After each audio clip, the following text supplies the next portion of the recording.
only getting 2 minutes and 40 seconds, and now I might only get 45 seconds. That's Even in this moment, if you look around you, there's plenty of amazing things to see. The shadows, this is one of the underappreciated things. The shadows become very sharp. It looks really very strange, much different than anyone is used to seeing their shadow, because usually that light is coming from all around you diffusely, and here it's really a point source. But we still have that crescent sun just for another 2 minutes, and everybody is cheering. I think the cheers Hey, Lucianne, it's David York. Can you hear me? knock those clouds away. and David's trying to talk to you. Can you hear David? Hey, Lucianne, hear me? I can. This is just really incredible because, you know, in all of the preparation for this great American eclipse, TJ, you know what I'm talking about, is that so many of the scientists said it all has to do with like a fleeting moment and whether or not a system is passing by with a particular type of cloud that's going to be stubborn. And you guys have brought us into the drama. You've got 45 seconds there, and it all depends on the weather system above you. And it's getting incredibly dark right now. We're getting a huge change in the light, and that little sliver is going away. It is, David.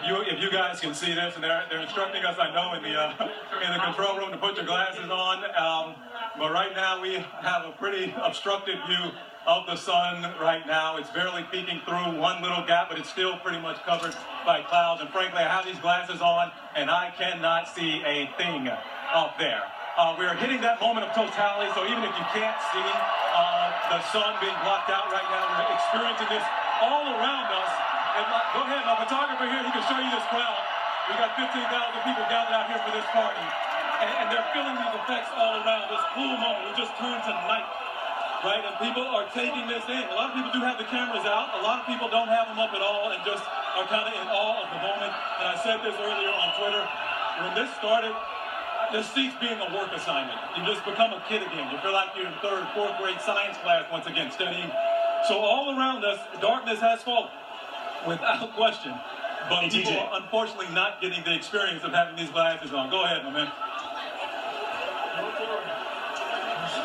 You know, we talked about this earlier. We mentioned the areas in America where your mind is going to be blown and where your heart could be broken by whatever the weather system is above you. I got to tell you, you got a minute 48 seconds left of max totality there in Carbondale. And as folks at home are sort of feeling this moment with everybody in that stadium just hoping for the cloud to pass because you see huge chunks of blue sky above you.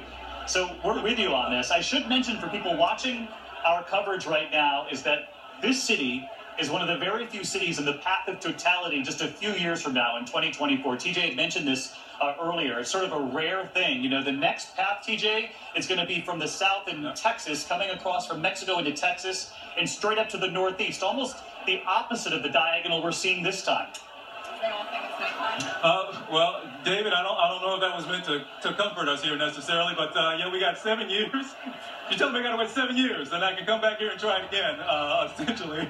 But that's what we have in this moment. This was such a build-up, and I'm telling you, yeah, you know, you've been covering and we've been talking about this all day, and just what everybody put into this was essentially a once-in-a-lifetime event for people. Here in Carbondale, it's a once-in-a-7-year event. So if there was any place that wasn't necessarily going to see it and was going to get cloud cover, maybe it's this place, and maybe they'll come back again in 7 years. But right now, you can't tell that there's disappointment. All right, there we go. If you can, David, we're starting to get a little break in the cloud, and you can't update me about the clock. We might be under 30 seconds left of totality, but we got a cloud that's really messing with us right now, David. Oh, we feel your pain there. 18 seconds left. If anything changes, TJ, we'll come right back to you. As you mentioned, if any place they can handle the clouds or a moment of there it is. Indecisive weather. Oh, you can see it. You can see a little sliver. Look, with 5 seconds left. That's the gift to Carbondale, Illinois. Look at that. There we go. Just a hint right there, just before it ended.